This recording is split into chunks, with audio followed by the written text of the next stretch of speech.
In this unit, we need to make sure we understand the terminology as well and what this implies. So we have a domain and range, independent variable, dependent variable, an input-output.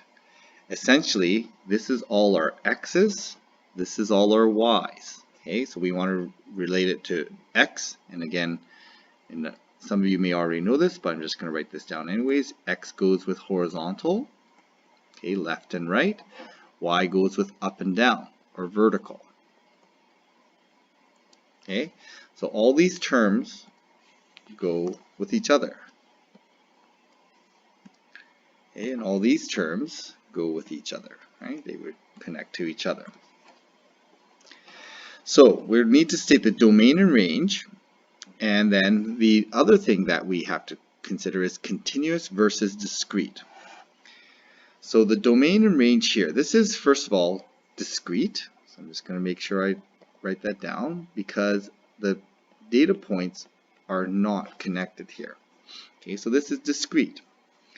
So for the domain then, for discrete variables, it's easiest to list out the domain values for discrete. So I have 1, 2, 3, 4 numbers. X can be 1, 3, 4, and 6. And the advantage of doing it, just listing them out, is because this is not a consistently spaced apart on the x-axis, we'd have to come up with a rule for that. So it's just much easier to just list out your domain like this. The range then is going to be our y along the vertical. So the range values can take on values of -2, +2, and +5. Okay, so in this case here we have 2 inputs mapping onto 1 output, but that's okay, that's still a function. For this one here, this is continuous, okay, because there are points in between the dots. Okay, so every coordinate can be done in between in the domain and range. So the domain, and this is just called the set notation. It's a fancy way of writing, but we want to make sure we know how to do it. We're not always going to apply set notation, by the way. After this unit, we're going to be a little bit less formal, but in this unit, we need to be formal.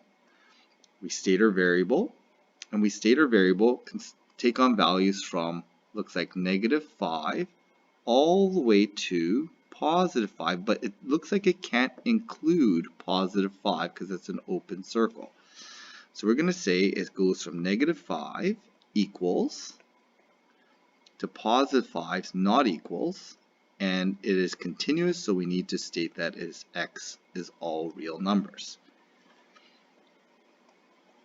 For the range goes with y, it's vertical, and it looks like the range can take on values from 0 all the way up. Well, it's not going to allow us to take on this value of 6. Okay, so it's just going to be from 0. Now we can make it equal to 0, that's okay. But since 6 is open, we cannot say that it's equal to 6, so we leave that as less than 6. It's continuous, so we state y is all real numbers.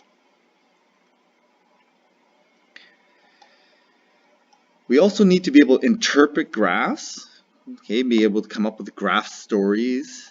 We need to be able to explain the what's happening when we change the slope.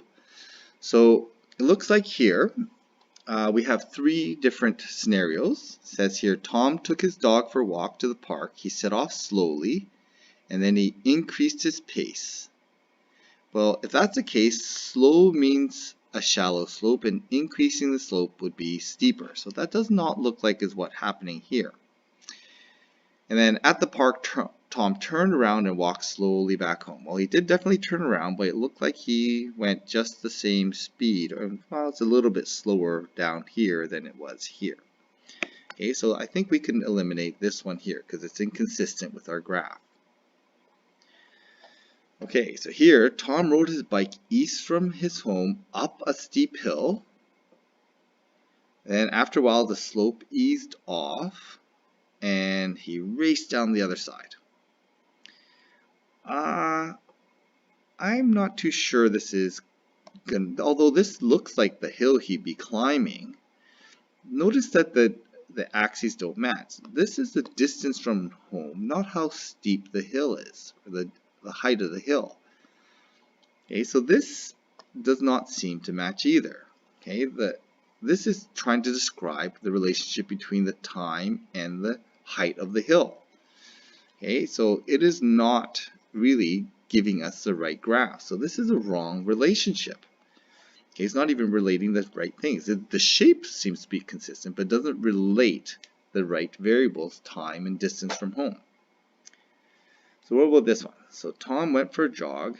At the end of the road, he bumped into his friend. His pace slowed. While he's jogging, slowed down. Yeah, okay. And then he left his phone with a friend and he went back home. So he's going backwards here, back to home. Yeah, he's walking quickly, which is a little bit slower than his jog, but about the same. Looks like the slopes are about the same.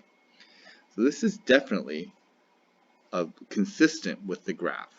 Okay, so this is, we want to be able to match stories with the graph. Part of it is the shape, the slopes, but also making sure that the relationships are consistent with the story.